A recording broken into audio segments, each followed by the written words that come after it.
Magandang araw mga Aldab Nation! May panibago na naman po akong update para sa inyong lahat. Pero bago natin ito umpisahan ay huwag niyo muna kalimutan na mag-subscribe sa aking YouTube channel at i-click mo na rin ang katabing bell button para maging updated ka sa mga latest videos na i-upload ko. At kapag umabot na ng 100,000 subscribers ang aking channel ay may sorpresa ako para sa inyong lahat. Alam kong excited na kayo kaya naman ngayon, umpisahan na natin ang ating kwentuhan. Ang pag-uusapan natin ngayong araw na ito kung saan Atay at Sylvia may warning na sa kamera sa paggamit kay Mengay. OMG! Nakatikim na pala ng warning ang mag-ina sa kamera kaya tahimik na sila ngayon. Mengay, malaya na nga ba? At kamera lang pala ang makakapagpatigil sa kanila? Gaano ito katotoo at may sapat nga bang ebidensya makakapagpatunay rito? Bago ho natin yung pag-usapan, may pakiusap po sana ako sa inyong lahat.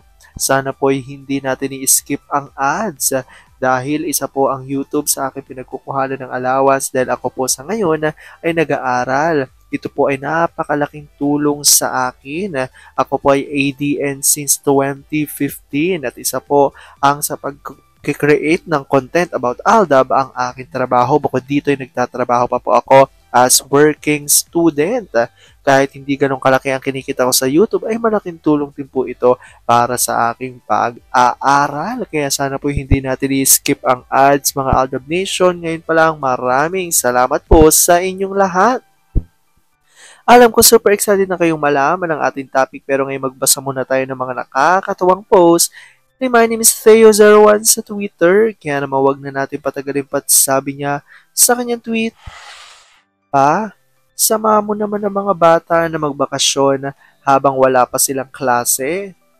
Gusto ata nila sa farm o sa beach. Sure, kailan tayo aalis? Kayo lang muna kasi may work ako. Susunod naman ako after taping. Tigilan mo ko ma. Ano? Magpapaiwan ka at kami lang ang pupunta? Susunod niya ako. No. Maliban sa BCCA sa mga negosyo nila ni M, mas binibigyan niya na ng oras sa mga bata at si M mismo. Bumabawi siya ng sobra sa sobrang lapit nila. Balik na naman si A sa dating ginagawa niya kay Baby Cute. Ang tumakas kay Baby Liit, pagtatakbo yan sa labas ng madaling araw, ayaw nang humiwalay. Niliit sa ama. Si A ngayon lagi na ikipagpatintero kay Baby Liit. Kapag may bigla ang lakad na dapat asikasuhin, naglalakad na Pag-akmang tatayo ang mga maglalambitin agad sa binti ng ama. Sabay sigaw, up, up, magpapakarga. Aliw na aliw si A at M kay Baby Liit. Madalas ding mamula ang pisngi dahil sa panggigigil nila. Alam kong tuwan-tuwa kayo sa ating binas, pero ngayon pag-uusapan na natin ang ating main topic. Oops! Wait lang, saglit lang to. May ipapaalala lang ako para sa mga bago pa lang sa aking channel, huwag niyong kalimutan na mag-subscribe sa aking YouTube channel at i-click nyo na rin ang notification bell para lagi kayong updated sa mga latest videos na i-upload ko at para maging parte na rin kayo ng aking Fanatics channel family. Well, alam pong super excited na kayo sa ating kwentuhan, kaya naman dumako na tayo sa ating main topic. Gaano nga ba katotoo na sina Atay at Sylvia ay may warning na raw sa kamera sa paggamit kay Mengay? Kamera lang nga pala ang makakapagpatigil sa kanila. Nakatikim na ng warning ang mag-ina kaya tila tahimik na ang dalawa. Mengay, malaya na nga ba? Gaano ito katotoo at may sapat nga bang ebidensya ang makakapagpatunay rito? Huwag yan ating aalamin at pag-uusapan niya yung araw na ito. Alam kong super excited na kayong malaman yan. Kaya naman huwag na natin patagalin pa. Unang-unang ay galing sa tweet ni Vampire 2019 at ayon sa kanya, APT, TVJ, ABS at GMA. Kaming ADN at TBADN ang kinalaban nyo. Wala talagang patutunguhan yung mga kalokohan na ginagawa nyo.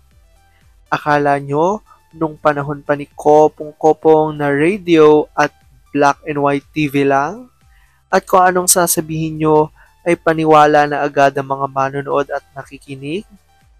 Ibahin nyo kami, mga high-tech ng kalaban nyo ngayon. Sa mga kasapi ng Philippine Showbiz Mafia, sino ba sa kanilang pinagpapala lately? Kahit ang financier nila, wala nang ibubuga. Kawawang ABS.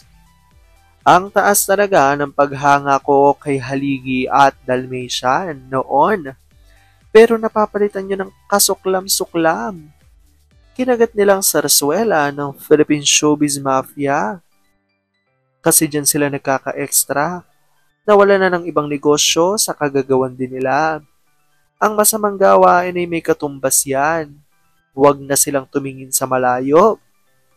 Tignan na lang nila ang anak nilang Magna Cupid at son-in-law na toothpick. Sagot ni Olive Kanayama, God sees it all and no one escaped unpunished. Yan at nawala ng mga business nila, topsy-turvy ang negosyo. Nawala pa ang respeto, credibility and love sa kanila sa kinasasadlakan nila ngayon. Walang peace of mind. At ito nga revelasyon ni Vampire 2019. Totoo ba yung dumating sa akin na balita na nag-warning si Baklang Arjo at Sylvia sa kamera about fake Maine Mendoza Fulkerson? Bakit noon kasama niya pa ang fake Maine sa pangangampanya? Porkit nanalo na siya, itsapuera na. Diyan pa lang, alam na ng mga tao at kapwa niyang mambabatas na user talaga ang mag-inang yan. Ayan nga ang tanong ni Vampire 2019.